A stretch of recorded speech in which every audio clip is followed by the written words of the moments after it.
Why is there no hair on your head? Maya, we talked about this. I apologize. She didn't mean any harm. Dying black CEO refused surgery. What a 7-year-old gave her left her in tears and changed her mind forever. The rain hammered against the reinforced glass of the penthouse suite at St. Jude's Medical Center, transforming the Chicago skyline into a blurred watercolor of gray and charcoal. Inside room 302, the silence was heavier than the storm. Evelyn Vance sat motionless in her wheelchair, her reflection in the window staring back like a ghost. Hollow cheeks, dark skin pale with exhaustion, and a scalp completely bare where thick braids used to be. On the mahogany table beside her, there were no flowers, no "get well soon" cards, only a stack of crisp legal documents, a Mont Blanc pen, and a relentless ticking clock. This was the empire she had built. 42 years of breaking glass ceilings, of ruthlessly outmaneuvering competitors, of proving that a black woman from the South Side could own the city's logistics network. And now, it all came down to this: a 15% survival rate and a board of directors waiting like vultures for her to sign the transfer of power. She picked up the pen, her hand trembling not from fear, but from a cold, seeping rage. She was dying as she had lived, entirely, utterly alone. But what if the only person capable of saving a queen wasn't a knight in shining armor, but a janitor with nothing to offer but a crumpled tissue and a broken heart? If you believe that wealth is measured by who holds your hand when the darkness comes, take a second to subscribe. Let's find out if it's too late for Evelyn to rewrite her ending. Evelyn Vance didn't do breaks. Even as the chemotherapy drugs coursed through her veins like liquid fire, incinerating both the cancer cells and her remaining strength, her eyes remained locked on the MacBook screen. The glow of the monitor illuminated a face carved from obsidian and resolve, beautiful, severe, and utterly unapproachable. She was typing an email to her VP of Operations, critiquing a supply chain delay in the frantic tone of someone who believed the world would stop spinning if she took a nap. To the nurses, she was the terrified patient in room 302. To the world, she was the Iron Lady of Chicago logistics, a woman who had clawed her way out of the South Side projects to build a trucking empire that moved half the city's freight. But the silence in the room was deafening. It wasn't the peaceful silence of rest. It was the vacuum of a life stripped of intimacy. There were no family photos on the nightstand, only a stack of quarterly projections and a bottle of sparkling water that had gone flat hours ago. Evelyn adjusted the silk scarf around her bare scalp, a movement that had become a nervous tic. She had spent 2 decades ensuring she needed no one. She had traded soft weekends for boardroom takeovers, traded dates for due diligence, and traded the vulnerability of love for the safety of control. Now, facing the end, she realized with a jolt of nausea that control was the only thing she had left to hug at night. Meanwhile, just beyond the thin partition wall, the atmosphere was radically different. It was chaotic, noisy, and alive. Room 304 was a standard double, cramped and smelling faintly of antiseptic and stale coffee. Caleb Hunt sat on the edge of a plastic chair that was too small for his broad, weary frame. He was still wearing his work uniform, a gray jumpsuit with maintenance embroidered over the pocket, stained with grease and the grime of a double shift. His eyes were red-rimmed, shadowed by the kind of bone-deep exhaustion that sleep couldn't fix. He wasn't a CEO. He was a man who fixed things that other people broke. But right now, looking at his 7-year-old daughter, Maya, he looked like a man who couldn't fix the one thing that mattered. Maya was small for her age, a fragile bird buried under layers of hospital blankets. An oxygen cannula was taped to her face, a plastic tether keeping her connected to the breath she struggled to find on her own. But her eyes, bright, inquisitive, and stubbornly cheerful, were wide open. She wasn't looking at the cartoon playing on the muted TV. She was looking through the gap in the partially open connecting door. "Daddy," she whispered, her voice raspy but loud enough to cut through the hum of the medical machines. Caleb looked up from the medical bill he had been frowning at, a piece of paper with numbers that made his chest tighten with panic. "Yeah, baby. You need water?" he asked, his voice a low, gentle rumble. Maya shook her head, pointing a small finger toward the sliver of light coming from Evelyn's room.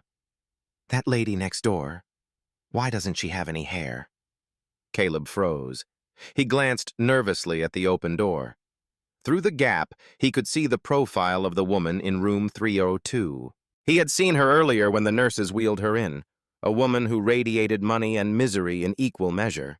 He saw the expensive silk pajamas, the frantic typing, the way she snapped at the orderlies to leave her alone. He saw a woman who looked like she was made of glass and steel. "Shh, Maya," Caleb whispered, leaning in close, his hand instinctively smoothing the hair back from his daughter's forehead. "That's not polite. She's fighting a really big battle, like a soldier." "Is she sick like Mommy was?" Maya asked, the question hanging in the air like a guillotine blade.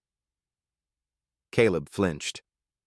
The memory of his wife, Rachel, lying in a bed just like this one 3 years ago, hit him with the force of a physical blow. The beeping monitors, the smell of disinfectant, the helpless rage of watching the person you love fade away by degrees. He swallowed the lump in his throat, forcing a smile that didn't reach his eyes. "Yeah, sweetie. She's sick, and she looks very lonely." In the next room, the typing stopped. Evelyn's fingers hovered over the keyboard. She hadn't meant to listen. Eavesdropping was beneath her. But the thin walls offered no privacy. Lonely. The word drifted through the gap and settled on her chest like a stone. She stiffened, her instinct to lash out rising like bile. How dare they? How dare this janitor and his child pity her? She was Evelyn Vance. She had millions in the bank. She didn't need pity from people who probably couldn't afford their deductible. But before she could call a nurse to have the door shut, a small shadow fell across the threshold. "Daddy says crying is okay," a small voice piped up. Evelyn turned her head slowly. Standing in the doorway, clutching a portable oxygen tank like a teddy bear, was the little girl, Maya. She was holding out a crumpled, cheap paper tissue. "You stopped typing," Maya said, her observation brutally simple. "My daddy stops working when he's sad too. Do you want this?" For the first time in years, Evelyn Vance was speechless. She stared at the tissue, a worthless piece of wood pulp offered with the solemnity of a crown jewel. She looked at the girl, then up at the man rushing to the doorway behind her. Caleb. Their eyes met. And in that split second, the corporate firewall Evelyn had spent a lifetime building developed its first hairline crack. Tuyệt vời. Chúng ta sẽ đi sâu vào tâm lý nhân vật với fan phone. Hidden Past Revealed. Đây là phần quan trọng nhất để chuyển hóa Evelyn từ một phản diện lạnh lùng thành một con người đầy tổn thương, sympathetic character. Chúng ta sẽ sử dụng kỹ thuật parallel editing, đùng song song. Trong văn viết, xen kẽ giữa thực tại ở bệnh viện và những lát cắt ký ức đau thương của Evelyn được kích hoạt bởi ánh mắt của Caleb. Dưới đây là kịch bản chi tiết. Anime.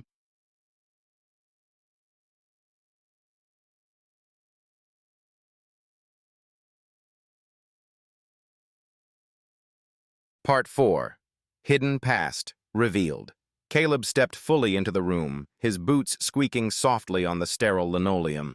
A jarring blue-collar sound in a space designed for executive silence. He reached for Maya, his large hand engulfing her small shoulder, gently pulling her back from the abyss of Evelyn's personal space. "I am so sorry," Caleb said, his voice rough with the embarrassment of a man used to being invisible. She's very direct. Maya, we don't bother people, especially not." He trailed off, his eyes catching the silk pajamas, the Mont Blanc pen, the sheer cost of the woman sitting before them. Especially not when they're working. Evelyn didn't move. She stared at the crumpled tissue in her hand as if it were an alien artifact. The logical part of her brain, the part that negotiated billion-dollar mergers, was screaming at her to dismiss them, to icy them out with a single glare. Get out! Leave me to my dignity! But the words died in her throat, because when she looked up, she didn't see judgment in the janitor's eyes. She saw recognition. Caleb wasn't looking at her bald head. He was looking past it, straight at the chaotic sprawl of paperwork covering the bed. His eyes locked onto the thick document on top. Surgical consent form, craniectomy, and then the numbers in bold red text. Survival. Probability, 15%. The air in the room shifted. It wasn't just a hospital room anymore, it was a bridge across time. You're doing the math, Caleb said quietly. It wasn't a question. Evelyn stiffened, her defenses snapping back into place like armor plates. Excuse me? The math, Caleb repeated, gesturing vaguely at the papers with a hand that still held a wrench. Risk versus reward. Hope versus acceptance. You're trying to calculate if the pain is a good investment. His words acted like a key turning in a rusted lock. Suddenly, the hospital room dissolved. Evelyn was pulled backward, dragged by the undertow of memory into the deep, cold waters of her past.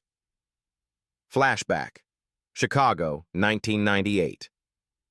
Evelyn is 20 years old, standing in a bus shelter in the freezing rain.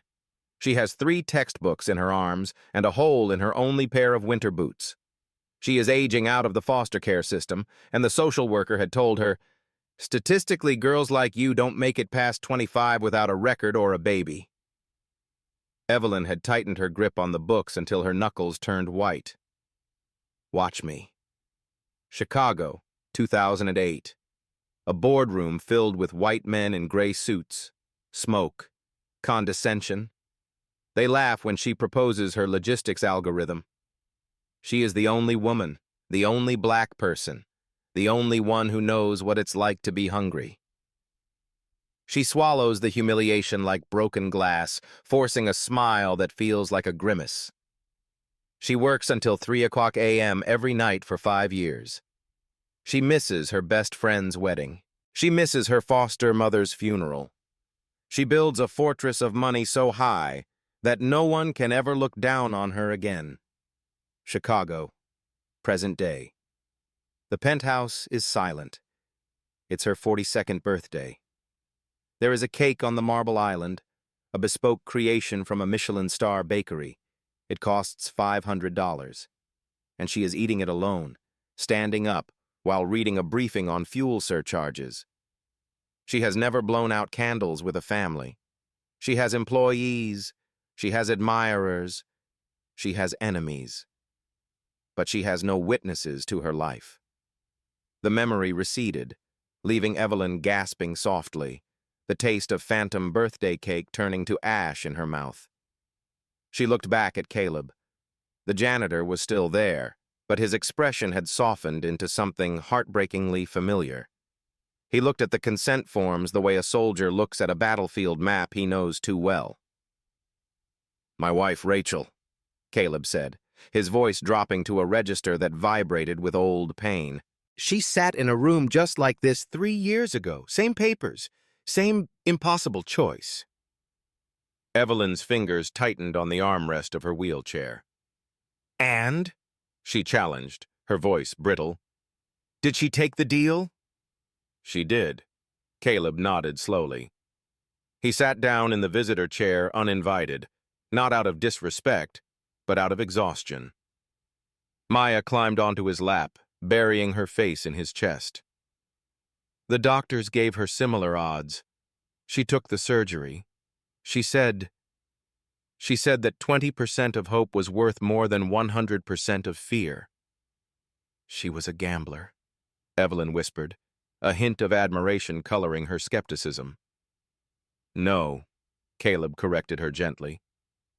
"She was a mother. She fought for 2 more years. 2 years of bedtime stories, 2 years of morning pancakes. She fought because she had something to stay for. He looked at Evelyn then, really looked at her. He took in the luxury pajamas, the piles of contracts, the quarterly reports glowing on the screen. He saw the empire she had built to protect herself from the world, and he saw the terrifying truth that Evelyn was trying to hide. The empire was empty. "You've been fighting a long time, haven't you, miss?" Caleb asked softly. "But looking at all this work, I have to ask, who are you fighting for?" The question hung in the air, sharp and precise as a scalpel. For the first time in her life, Evelyn Vance, the woman who had an answer for everything, had absolutely nothing to say. The air in the room, previously thick with Caleb's haunting question, was suddenly shattered. The heavy oak door swung open without a knock, and the frantic energy of the outside world stormed in. It was Richard Sterling, Evelyn's lead counsel, and the man she had groomed for a decade to be her ruthless right hand. He was followed by a nervous paralegal clutching a briefcase that looked more like a coffin for paperwork. Sterling didn't look at Caleb. He didn't look at Maya. In his world, men in maintenance jumpsuits were part of the furniture, necessary, invisible, and silent. "Evelyn, thank God," Sterling barked, checking his Rolex. "The rumor mill is spinning out of control. Bloomberg is running a piece about leadership vacuum at Vance Logistics. The stock dropped 4 points since the market opened." He threw a fresh stack of documents onto the bed, covering the tissue Maya had given Evelyn. The crude intrusion made Evelyn flinch. The headache that had been a dull throb behind her eyes suddenly spiked into a blinding lance of pain. "Richard," Evelyn managed, her voice tight. "I am in the middle of something." "You're in the middle of dying, Ev," Sterling shot back, his tone devoid of sympathy, purely transactional. "Let's be real. The surgery is tomorrow. If you go under that knife and don't wake up, which, let's face it, is the likely scenario, the company goes into free fall unless these trust transfers are signed now." Caleb stood up slowly. His movements were measured, but his eyes had darkened. He moved instinctively between the suits and the bed, shielding Maya, but also, subtly, shielding Evelyn. "She's tired," Caleb said, his voice low but carrying the unmistakable weight of a warning. "Can't you see she's in pain? Give her a minute." Sterling stopped. He turned his head slowly, looking at Caleb with an expression of genuine confusion, as if a vending machine had just spoken to him. "Excuse me?" Sterling sneered, his eyes raking over Caleb's grease-stained name tag. "I don't remember asking for the janitorial opinion on corporate restructuring. Empty the trash cans and get out. This is a private meeting for people who actually matter." The insult hung in the air, toxic and sharp. Maya shrank back against her father's leg, her eyes wide with fear. Evelyn felt a flush of heat crawl up her neck, not anger at Sterling, but a deep, burning shame. Shame that this was her world. Shame that the man representing her empire was treating a kind father like dirt. Shame that she was too weak to stop it. "Richard, stop," Evelyn whispered, her hand trembling as she reached for the water glass. She missed. The glass tipped, spilling water over the expensive legal papers. "Damn it, Evelyn!" Sterling exploded, snatching the wet papers away. "Pull yourself together. You are the CEO of a Fortune 500 company, not some senile invalid. Look at you. You're falling apart. Just sign the damn papers so we can protect the legacy. Do you want your life's work to be sold for scraps because you were too emotional to hold a pen?" The humiliation was total. Evelyn Vance, the woman who made unions tremble, was being scolded like a naughty child in front of a stranger. She felt naked, stripped of her armor, reduced to nothing but a sick, bald woman failing her final task. She looked up and saw Caleb. He wasn't looking at Sterling. He was looking at her. And in his eyes, she didn't see the respect she was used to. She saw pity. Pure, unadulterated pity. That pity broke her. It was too much. The pain, the fear of death, the pressure. And now this stranger witnessing her absolute lowest moment. Her pride, the only thing she had left, reared up like a wounded animal. She needed to regain control. She needed everyone to stop looking at her brokenness. "Get out," Evelyn hissed. "I'm not leaving until—" Sterling started. "Not you," Evelyn snapped, turning her gaze to Caleb. Her eyes were wet, furious, and desperate. "You! Take your daughter and get out! Why are you even in here? This isn't a daycare. This isn't a charity ward. I don't need your tissues, and I don't need your janitorial advice." The silence that followed was terrible. Caleb didn't flinch. He didn't get angry. He just looked at her, and the warmth in his eyes slowly died, replaced by a sad resignation. He understood. He recognized the lashing out of a drowning person pushing away the lifeguard, but it didn't make the words hurt any less. "Come on, Maya," Caleb said softly. He picked up his daughter, who was now crying silently, into his shoulder. "But Daddy," Maya sniffled, looking back at Evelyn. "The lady is sad again." "I know, baby. But she wants to be alone." Caleb paused at the door. He looked back at Evelyn one last time. "You're right, ma'am. I'm just a janitor. But I know this. No amount of signatures is going to hold your hand when the lights go out." The door clicked shut. Evelyn was alone with Sterling. The room felt instantly colder, vast, and empty. "Finally," Sterling muttered, drying the papers with his handkerchief. "Drama queen. All right, sign here. And here. And initial the do not resuscitate clause." Evelyn took the pen. Her hand shook violently. She signed her name, Evelyn Vance. Evelyn Vance. Evelyn Vance. With every signature, she felt a piece of her soul being filed away. She was saving her company. She was securing her assets. She was doing everything she was supposed to do. So why did she feel like she had just made the biggest mistake of her life? The pen scratched loudly in the silence. Outside the window, the storm raged on, but it was nothing compared to the storm inside her chest. She had won the argument. She had asserted her authority. And she had never felt more like a failure. The door clicked shut behind Sterling, sealing the room like a vault. Finally, there was silence. The kind of expensive, filtered silence that Evelyn had paid a premium for. But tonight, it didn't feel like luxury. It felt like a coffin. She sat frozen in the center of the room, the signed documents scattered on her lap like fallen leaves. The adrenaline that had fueled her rage was draining away, leaving behind a bone-deep ache that throbbed in rhythm with the fluorescent light above. Her head pounded, the tumor pressing against her skull, a relentless reminder of the ticking clock. She looked at her hands. They were ink-stained and trembling. Evelyn Vance. The signature looked sharp, aggressive, victorious. But when she looked up at her reflection in the darkened window, she didn't see a victor. She saw a ghost wrapped in silk. "You won," she whispered to the empty room. Her voice cracked, dry and brittle. "You protected the asset." She reached for the bottle of pain medication on the nightstand. The doctors had said to take 2 for the pain. She poured 4 into her palm. Then 6. She stared at the small white pills. It would be so easy. Just swallow them. Drift away. No surgery. No 15% odds.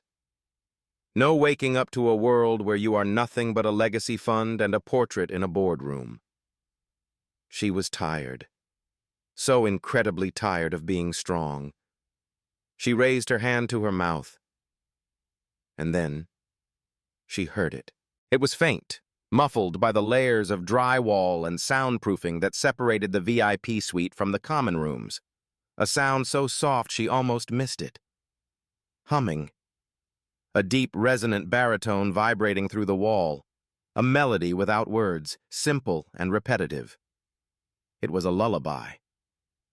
Evelyn lowered her hand. The pills rattled back into the bottle. She turned her wheelchair slowly, inching toward the connecting wall. She shouldn't listen. She had forfeited the right to listen when she threw them out. But her body moved on its own, drawn to that sound like a moth to the last flame in winter. She pressed her ear against the cold plaster. And even though the dragon was big and scary, Caleb's voice came through, low and rumbled, reading a story now. The little knight realized something important. The dragon wasn't roaring because he was mean. He was roaring because he had a thorn in his paw, and he was all alone. Evelyn closed her eyes. A tear, hot and heavy, leaked from the corner of her eye and tracked through the makeup she hadn't washed off in 2 days. "Daddy?" It was Maya's voice. Tiny. Sleepy. "Yeah, Ladybug? Is the lady next door a dragon?" Evelyn held her breath. Her heart hammered against her ribs, painful and frantic. "Say it," she thought bitterly.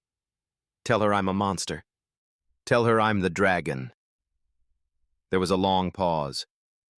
The silence stretched, heavy with judgment. "No, baby," Caleb said finally, his voice thick with a kindness Evelyn knew she didn't deserve. "She's not a dragon.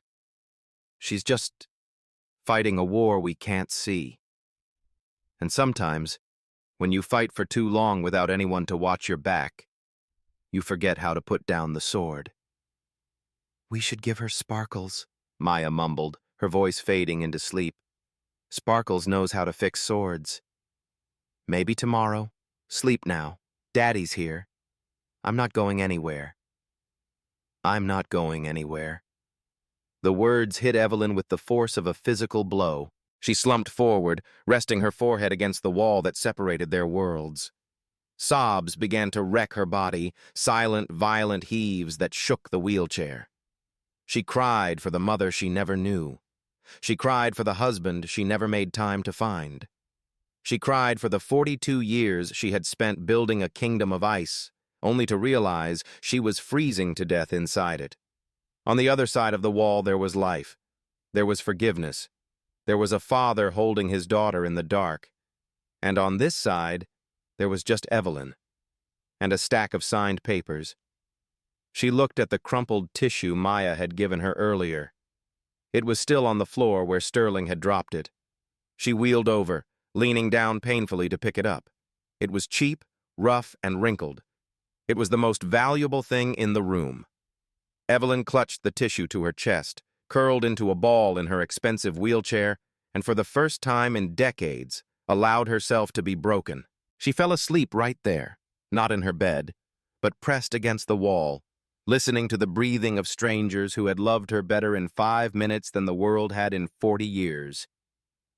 Dawn broke over Chicago like a bruise, purple, cold, and unforgiving. At 5:30 a.m., the hospital corridor was a sterile wind tunnel of beeping monitors and squeaking rubber wheels.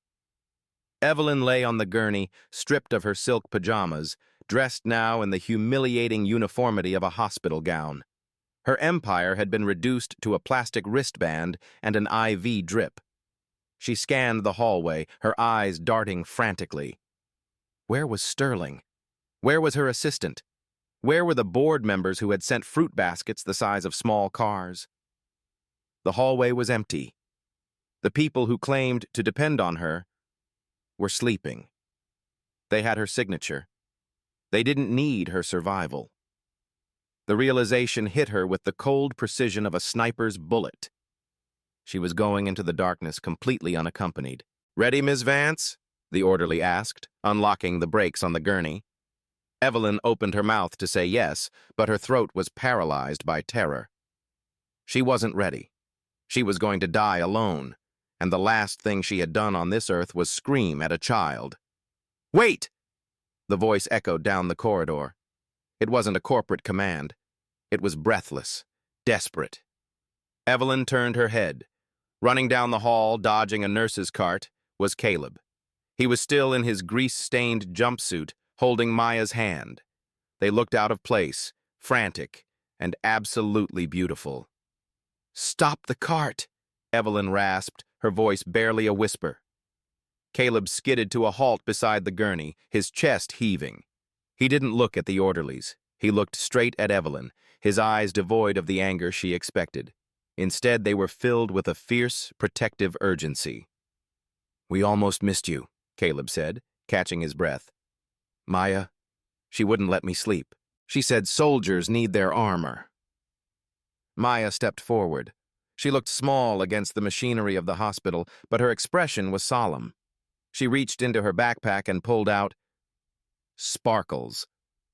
It was a unicorn, but not a new one. It was worn bald in patches. One eye was missing a button, and its white fur was gray with years of love and dust. It was hideous. It was priceless. "This is Sparkles," Maya said, pressing the toy into Evelyn's trembling hand. "She helped me breathe when the machines were scary. She's magic. She doesn't let the bad dreams win." Evelyn stared at the toy. She could smell it, faint traces of lavender laundry detergent and the metallic scent of a mechanic's shop. It smelled like a home she never had. "I can't take this," Evelyn whispered, tears finally spilling over, hot and fast. "Maya, this is your best friend." "That's why it works," Maya stated simply. "You can't fight alone. Nobody fights alone." Evelyn looked from the worn toy to the billionaire lawyer's empty chair in her mind. She had spent 42 years believing that strength meant independence, that invulnerability meant power. But she was wrong. Her lawyers protected her money. This 7-year-old girl was protecting her soul. She gripped the unicorn. Her knuckles turned white, but not from fear this time, from determination. A surge of adrenaline, hotter than the chemo, stronger than the cancer, flooded her veins. She wasn't just a patient anymore. She was a guardian of this gift. She had to return it, which meant she had to survive. "Thank you," Evelyn said, and for the first time in her life, her voice didn't sound like a CEO. It sounded like a woman. She looked at Caleb. "Take care of her. I'll be back to give this back." Caleb nodded, reaching out to squeeze her hand, skin to skin, grease to IV tape. A contract signed not in ink, but in humanity. "We'll be right here. The coffee is terrible, but we aren't going anywhere." The doors to the operating theater swung open. The lights inside were blindingly bright. As they wheeled her in, Evelyn Vance didn't close her eyes. She didn't think about the 15% odds. She didn't think about the stock price. She held the one-eyed unicorn against her chest like a shield. "Let's do this," she thought, a savage grin touching her lips as the anesthesia mask descended. "I have a debt to pay." The darkness took her. But this time, she wasn't afraid of the dark. 11 hours. That was how long the surgery lasted. 11 hours of silence in the waiting room, broken only by the ticking of the wall clock and the turning of pages in Maya's coloring book. Richard Sterling didn't wait. He had a dinner reservation at Le Monde at 8 p.m., so he left his card with the nurse and vanished. The board of directors didn't wait. They sent emails asking for updates on the transition plan. Only 2 people remained. Caleb, still in his grease-stained jumpsuit, and Maya, asleep across 3 plastic chairs. They waited with the stubborn patience of people who know that love isn't about convenience. It's about presence. When the surgeon finally emerged, peeling off his cap with exhausted hands, he didn't look for a suit. He looked for the janitor. "She made it," the doctor said, sounding surprised himself. "It was close, but she fought like hell." First came the pain, then the light. Then, through the haze of anesthesia and morphine, Evelyn Vance opened her eyes. The world was blurry. She tried to speak, but her throat was sandpaper. She tried to move, but her body felt like lead. Panic began to rise, the old familiar control freak screaming at the loss of agency. But then, her vision cleared. She wasn't looking at a quarterly report. She was looking at a purple, one-eyed unicorn perched on her bedside rail, and behind it, sleeping in the uncomfortable visitor chair with his head thrown back and mouth slightly open, was Caleb. Evelyn didn't wake him. For a long hour, the CEO of Vance Logistics just lay there, watching a maintenance worker sleep, realizing with a terrifying clarity that this was the first time in 42 years she had woken up safe. Recovery was not a montage of easy victories. It was brutal. It was ugly. It was Evelyn, the woman who could negotiate trade deals in Mandarin, learning how to hold a spoon again. It was the humiliation of needing help to walk to the bathroom. It was the rage of a mind that ran at 100 mph trapped in a body moving at 5 mph. "I can do it myself," she screamed one afternoon, throwing a physical therapy band across the room. She collapsed onto the floor of her hospital room, sobbing in frustration. Caleb didn't rush to pick her up. He sat down on the floor next to her. "You know," he said calmly, picking up the band, "when a transmission breaks, we don't scream at the gears. We rebuild them, one cog at a time. You're not broken, Ev, you're just under maintenance." Ev. No one had called her that since she was in foster care. It stripped away the title. It stripped away the pretense. She leaned her head on his shoulder, her tears soaking into his flannel shirt. And for the first time, she let someone else carry the weight. 6 months later, the board of directors at Vance Logistics sat in the glass-walled conference room, murmuring impatiently. Rumors were flying. Was she selling? Was she resigning? The double doors swung open. Evelyn Vance walked in. Her hair was short, a close-cropped natural style that she no longer hid under wigs or weaves. She wore a suit, but the silk scarf was gone. In its place, pinned to her lapel, was a small, cheap button that looked suspiciously like a unicorn's eye. "Gentlemen," Evelyn said, her voice lower, richer, carrying a new kind of gravity, "we're making some changes." She didn't fire them. That would have been easy.